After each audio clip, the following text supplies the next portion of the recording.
Hey everyone, how's it going? Today we're going to break down a debate that's on fire right now. Should the Raiders use the first overall pick in the draft to take Fernando Mendoza, or should they trade the pick?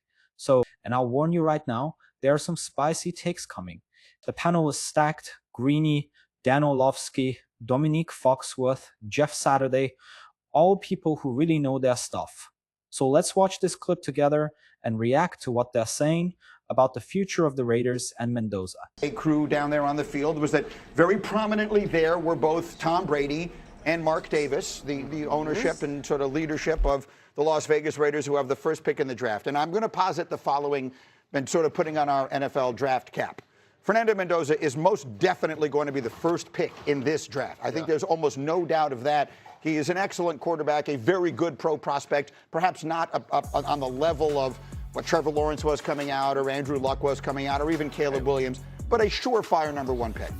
It is, however, my opinion that because I'm not convinced that he is someone that if you pass on him, you will rue that day for the next 20 years, that the Las Vegas Raiders are in any position right now to be drafting a quarterback and deciding that's where we're going to begin our rebuild. I think that is a surefire way to, when we talk about quarterbacks being ruined, to set him up to fail. It is my opinion they should trade that pick to someone else and move forward from there. What do you guys think? Yeah, I mean, I love that as a concept, but the same evaluation that you're making of Fernando Mendoza, I think will tell you how much value they can get back for him as a player. So a quarterback that is a starting level quarterback under a rookie contract is hugely valuable, and they could use those resources elsewhere. I'm with you, but we aren't always able to predict how good these players are going to be. And I think the potential at that position is so hard to pass up on. I think generally, I'd love to be able to build up a roster and be ready. And you notice most of the quarterbacks in football right now that are successful, they started on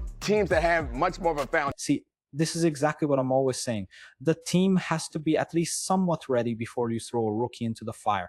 Look at what happened to other promising QBs. Are the Raiders really ready for that? And what the Raiders have right now, but it's a position that you can't pass up when you don't have an answer there. I think maybe they could give it one more run with Geno and try to build up around him, but you also passing up on a quarterback just feels like the wrong decision to make. Yeah, and from a coaching perspective, there's no way you're going to pass up on it, right? Because you just saw Pete Carroll get fired in a year. You go through another 3 and whatever season, how do you know they're going to keep you around? Like, if you have the excuse of we're developing a rookie quarterback, we're trying to train, we're going to get everybody right, we're going to build pieces, we're going to build parts. But to your point, I think this is a bigger risk on Mendoza's part than it is the Raiders, right? Is because more QBs are ruined than really developed, and not obviously he has no choice where he gets drafted. But at the end of the day, it's you got to put pieces and parts around him. He's not, and it's for every quarterback. And so you hope that they're as invested in building this team around him as he is of being the quarterback he needs to be. And Greeny, I love your idea because I think there are other teams out there that may feel as though they're more of a quarterback away of Mendoza that can make the correct decision, that can be accurate, that can show the intangibles in the biggest moments as he did last night, a fourth down throw, a fourth down run. This part is good. They're saying the value of the pick is massive, even if the QB isn't the next Mahomes. So what would you rather do? Take a promising QB right now, or build a strong team first and then go get the right guy later? Raiders, you look at the roster from top to bottom, and they need so much help that trading that pick, even if it is a little bit less than when there's a generational talent at number one coming out at that quarterback position, it still helps you build that roster up that now when that quarterback's available, you can now make that jump, get him in there, and there are players around now to elevate his game as well. The draft is about maximizing resources in a salary cap league. If you draft a quarterback number one overall and he's any good at all, you have a bargain. He's going to be about the 18th highest paid quarterback in the league. So if he's a top half of the league starter, you have something to build off of, and your other roster decisions become a lot easier as a result. Trade the pick. Sounds great. You get a bunch of first rounders. Who knows what you end up doing with those? I think the Raiders are in a position where this is the guy they have to take. This, to me, is the question of who your head coach is, right? Is this a guy that can weather the storm, and you're going to give him, which honestly, I thought that was the Pete Carroll, right? I thought they were bringing him in for this long rebuild, or maybe not long, but and obviously that didn't turn out. So if you're a coach, you saw what just happened in a year.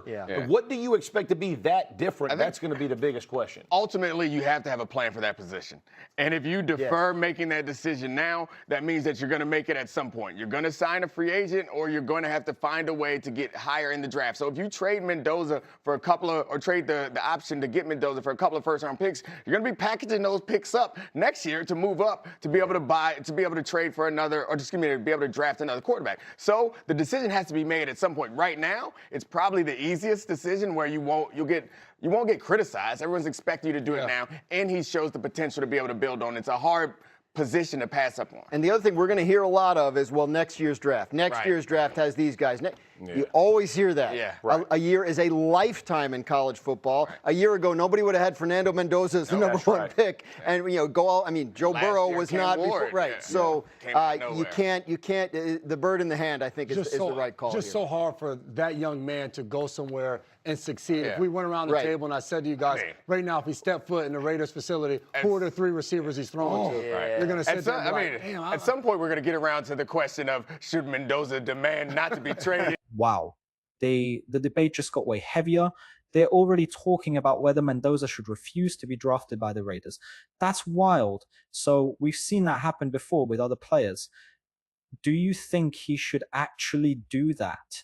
Not to be drafted. Now we got a real conversation. But we're going to save that. That's an April talk. That's an April talk. Much more conversation as we go. By the way, got a Super Tuesday men's basketball Super Bowl championship. Believe it or not? Believe it? I mean, I think I might go more that this Seahawks defense will lead them to a Super Bowl, but Sam Darnold will definitely be the quarterback. And I think even Sam Darnold would agree that the defense is the strength of this team. That's well played, and they've been able to put together a rushing attack, which takes more pressure off Sam Darnold. He's been great in the early half of this season, and with JSN, he can be great in the Super Bowl, or excuse me, in the championship game, in the Super Bowl. Say it again one more time about the run game. The run game is much better. But I want to ask the literal question on the screen. Jeff Saturday, if Sam Darnold has to be the one to do it, if the Rams turn this into a shootout on Sunday, are you confident Sam Darnold leads the Seahawks to the Super Bowl? How many throws we got to make? Listen, I think he's fully capable of winning this game. I think he has to minimize turnovers, which he has not done against the Rams the last 2 times they played. All right, the next one's for Jeff. Let me save some time here. Okay. If I said Jarrett Stidham is going to lead the Broncos to the Super Bowl over New England on Sunday, believe it or not? See, I'm not going to be the wet blanket that Dan wants me to be. I'm going to say believe it. There was a blizzard. There was a blizzard in Panama City last year. All right, so it's possible. There's things that could happen, and I'm just saying there is a. No, you gotta go. Listen, Panama City. It's that kind of percentages that I'm going with here, fellas. I gotta say believe it. It just makes more fun. Believe it. We got to talk about this one in a minute. We got to talk about Dan Graziano. I mean, I've heard so many people. Oh, he loves Jarrett Stidham. Jarrett Stidham and I have thrown the same number of passes in the NFL the last 2 seasons, and now he's being thrown out there in the AFC Championship game. He loves Jarrett Stidham. He loves him differently than he loves Bo Nix. Like Jarrett Stidham's his backup quarterback, handpicked, one of the first people signed to the organization after Sean Payton got the job. He believes Jarrett Stidham can run his offense. Now, can he do the things Bo Nix can do with his legs? No. Is he coming in? Look, we want to say, Jeff Hostetler, Nick Foles, those guys played in December, right? Like football. That's right. It's not it's no comparison. Can I say this about backup quarterbacks as well? Like, they're always your favorite guy in the building because they're great guys, but there's different reasons why you bring backup quarterbacks in the building, right? The way they break down film, the way they could help shepherd in your quarterback that you're going to go draft. There's a lot. So when people talk about team, they love him, like what but to your point, do I think Stidham's going to lead them to a Super Bowl victory? I do not. As good as their defense is, I think too much. Quarterbacks at this time of the year have to make too many plays for a guy who hasn't played that much ball is going to be able to make. I believe there's a scenario in which Sean Payton schemes up a game plan for Jarrett Stidham that is successful, and if the Patriots play poorly and Drake May keeps fumbling, they can steal this game and get to the Super Bowl. Hard to see him doing it twice. Right. But I am not a wet blanket, contrary to my reputation. I think this is possible. Let's get the last one. There's a reputation for a reason. J-Mac, if I said Caleb Williams will take another step. Caleb Williams, watching him make that throw at the end of the game to tie it up, that's within him. This is all within year 1 under Ben Johnson. There's so much more to come between the connection of these 2 guys. I know every single year is different. It gets harder as you go. They won't be back, and then others saying it's just year one for Johnson and Caleb. It's only the beginning. Regression to the mean. He was last in completion percentage. Like positive regression, I think, is coming for I guess Caleb I meant Williams. for the team. All the crazy ways they win, last-minute wins, all that and stuff. can you replicate that? Of course. But it's a young group around him. Obviously, the coaching staff knows what it's doing. That throw that we keep replaying, like that throw makes me believe in crazier stuff than this. Right. Like that, like 8 to 10 times in the most season. critical moments. And yeah, in those critical moments, it does feel real. Whatever ice water he has in his veins, that feels real. If someone were to look at it, because the flip side of this, are they set to regress next season? There are reasons you could argue that the answer to that is yes. The other flip side of it is, if someone is going to become the next Andy Reid and Patrick Mahomes in the NFL, you could do a lot worse than guessing maybe it will be Ben Johnson, who certainly has all the earmarks of a genius, and Caleb Williams, who certainly has all of the traits of a Mahomes. Yeah, if you look at what Ben Johnson was able to do with Caleb Williams in year one, if they continue that kind of progression, you could see that, right? The bottom line is Ben Johnson didn't only just help Caleb Williams, he helped everything. He helped their run game, he helped develop the tight end game. Like he brought a lot to the Bears that helped Caleb Williams and his progression. The bottom line is the defense is the side that don't miss it. It is much more difficult. And once the bullseye is on you and it's no longer you're the hunter, you're the hunted, it is a different mindset. And to that point, like, I'm excited about what's to come, but I also remember a few years ago when Dan Campbell and the Lions lost to the 49ers in that NFC Championship game, and right after, Dan Campbell said,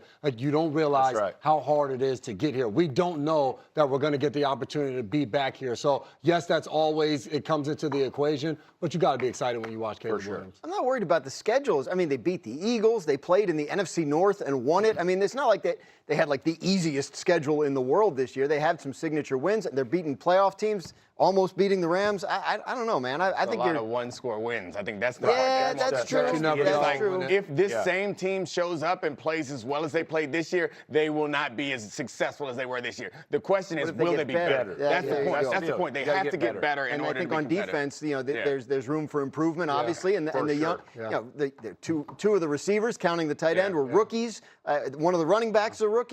Byard's a free agent, and Sean Wright. Those are the guys that led them in turnovers this year on defense. They're both free agents too. Yeah, I think that, look, it could go either way. Obviously, the NFL is the most unpredictable of sports, and it's one of the reasons that we love it. But if you had to sort of bet on one horse to make a run, I think you could do a lot worse. This debate was really good.